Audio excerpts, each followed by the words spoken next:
73 years since the establishment of the State of Israel, and Jews are afraid to freely walk outside. There's a feeling of fear like we never felt before. In mixed cities or in other places, you might get attacked just for being a Jew. It's something that no one imagined that could ever happen in our country. And this week, I met a neighbor of mine in the bomb shelter.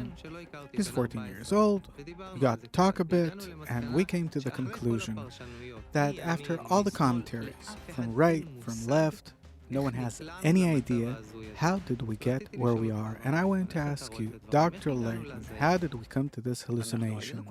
We were in this hallucination all the time. What do you mean? We are not keeping the law of nature. What law is that exactly? The law of unity. And it's something that we have to keep. The nation of Israel, the Jewish people, all Kabbalists write about it, and we're not doing it. Not doing what? We're not connecting people together? True. Who can you connect with? They want to eat you alive.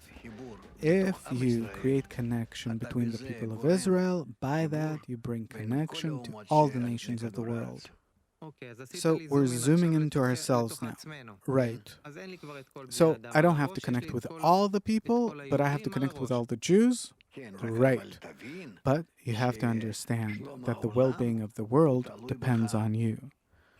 That if you bring all the Jews to connection, by that you will influence the connection of all the rest of the people in the world. So it's a two-stage plan. No two stages.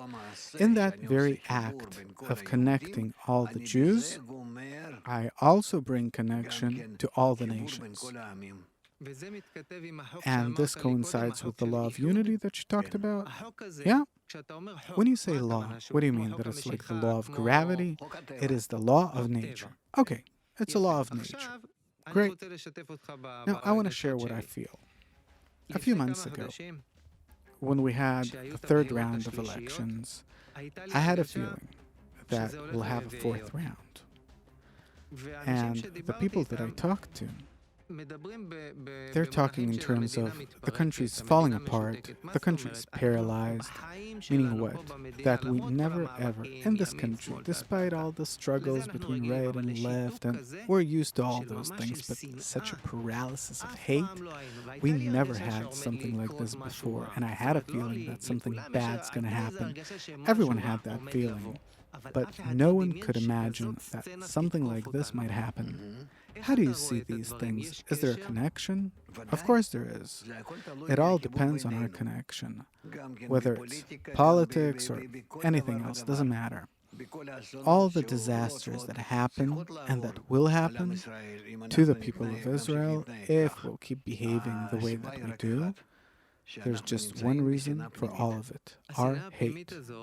This inner hate, now that we're in such difficult times, we're physically intimidated. You're afraid to drive on the highway.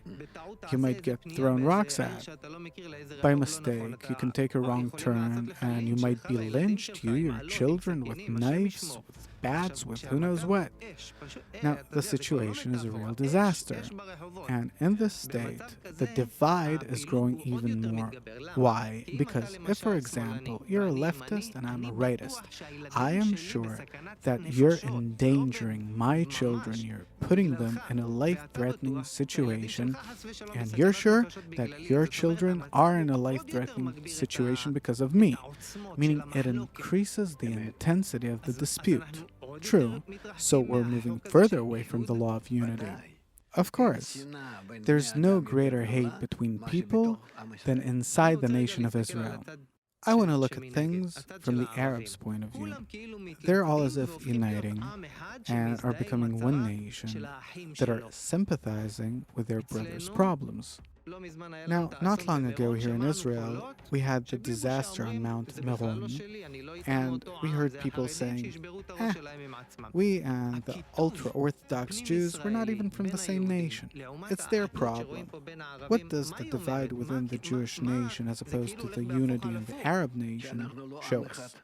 That we're not one nation, that we're not interconnected, that we don't belong to each other in any way, and that's what everyone thinks. And that's the problem. But now, the situation is extreme. We were banished from here 2,000 years ago, also because of unfounded hatred, and all the disasters that happened to us after that and also before that happened because of unfounded hatred. But the upper force of nature is bringing us to this place again. And this is the place where we have to establish our connection the way it's supposed to be in the nation of Israel. I remember the saying of love another as yourself. This is what it's about? Eventually, yes. What does it mean, love another as yourself? What is that about? It's a pretty saying, I agree. Everyone agrees. But you can't realize it. If you really think about it, it's unrealistic. When there's a siren, first of all, I think about my 4 children. So what does it mean? That this how I'm supposed to think about my neighbor's children? We have to educate ourselves in such a way that the same way you look at your child, that this is how you'll look at the entire nation of Israel, at least. With my child, it's natural. Right? And here it's not natural. It's through education, true. This is the kind of connection that we have to come to? Yes. This is the law of unity that you talked about. This is the law that nature is demanding of us. Why is it demanding something so unnatural of us? Because people have to come to that. And the nation of Israel is that group that has to go first before all of mankind and show them this law. This is the only purpose for which this group exists. And if it can't, then that law of nature draws upon us different problems and troubles. Look, you're talking about different problems. If I look at ourselves and the Palestinians, in general, I'm sure that any Israeli would like to live in peace with them, but it seems like on their part there's no desire for peace. True. And things are only getting worse. They're becoming more violent, more extreme. True. So, what so? So you have to ask, why is it happening? According to what law? What is required of us? Why is the entire world against us in general? Look, I was born in Eliashiv. It's a village that was established in 1933. Before that, Arabs lived there. I suppose that were you to ask, without being politically correct, what do you want? They want you to get the hell out of there. But I don't want to. We were persecuted when we lived in the diaspora, so we came here to establish a state. We have the strongest army in the world. We have the Iron Dome.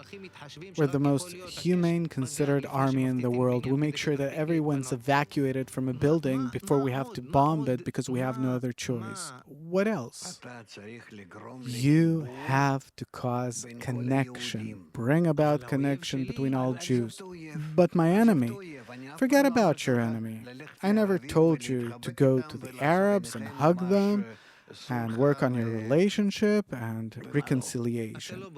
You're not counting on it. Not at all.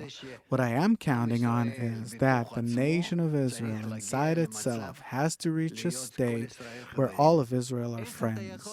How can you love your brother that you're sure that you're suffering because of him? I and my children are suffering because of you. How can I love you? Mister, I don't want to hear any complaints. I just want to say that unless you reach connection and even love with all of our Jewish brothers, then you have no right to exist, neither here in Israel nor in any other place in the world. Because in whatever country, wherever it is, they'll find you and liquidate you. Because you cause harm to the entire world. The world now is headed toward the understanding that you are the only one that causes harm in the world. So you don't care about the explanations, you say you have to love him. It's the law of nature. What is there to argue about? I'm just explaining to you that it exists in nature. Thousands and thousands of years, this is what is going on. And all of our sources explain the same, and you don't want to listen, so what can I do? It's clear that I hate you because of our differences in opinion that are putting me in a life-threatening situation, and you feel the same about me. But what can we base our love on? What is there to love? Love covers all crimes. It means that you have to do this. You have to build the love between us. What will it be based on? What is there to love? It's true that it seems to us that we hate each other, that we don't understand each other, that we can't stand each other. But it's given to us precisely in order for us to see that we need to bring ourselves to love above this nature, to love another as yourself. Ah, right? Totally. But this is what we have to come to. How do you reach love? The wisdom of Kabbalah explains how to do it, how to really become as one man in one heart, to come closer to one another, to be in mutual guarantee and responsibility, to understand that we're brothers in times of war and not only war. And if we relatively reach peace between us, wholeness, perfection, everything will work out fine. They'll calm down and they'll have nothing against us. Why should they? And not only they, but the entire world. Let's put the rest of the world aside for a moment. Let's talk about our Arab neighbors. Why won't they have anything against us? In their eyes, we remain conquerors. Because by us coming closer to each other, we will cause all of humanity to come closer together. We just have to make peace between us, and you'll see that that's how it is. So that's a state of inner peace between us. Right. Will the disputes disappear? We'll rise above them. Above them, how? What? Love covers all crimes. And in simple words, each should tell himself that I have to overcome the rejection, the hate, the disputes, the differences in opinion, the everything, in order to be in peace, wholeness, and perfection with the other person. For this I concede everything. Suppose we'll advance in that direction. How will that influence the education that kids in Gaza get, for example? By that we cause peace, wholeness, perfection, connection in all of humanity. In Gaza too? Yes, in Gaza too. It's not just so that they're close to us. They'll immediately start feeling it. What will they feel in Gaza? Suddenly they feel what? The hate toward us dissipates. Where does it go? It disappears. I no longer feel that I hate. What happened? Did you lose your mind? No, because the Jews made peace between them, and by that, they caused peace from me to them. I see that it's in our hands. What's in our hands? To build the connections of friendship between us, and then that way we reach wholeness and perfection. Peace, connection, a state where everyone, the entire world, will feel that everyone are brothers. Suppose in the city of Lod, where everything's on fire right now, what will Jewish and Arab neighbors feel toward each other? That calm came between them, and afterwards, even friendship, between everyone, between all nations. Wherever there is hate, there will be calm and connection. Everything depends on our connection, the connection between Jews, and therefore the entire world is discovering more and more that the Jews are to blame, that they are really the source for all the problems in the world. I want to ask you a personal question. When there is a siren and you go into a secure space, what do you think about? I'm thinking about the measure to which I have not enough explained about the need for connection between Jews, and that it did not influence our Arab neighbors, and they're now demanding of us, by this attack, that we should speed up our connection so that the connection that we'll make between us will also come to them and the rest of the world. Our time's up, Dr. Laitman. What should we think about until we meet again? Only about the fact that whatever we see in the world is a projection of what each and every one of us feels towards his fellow man.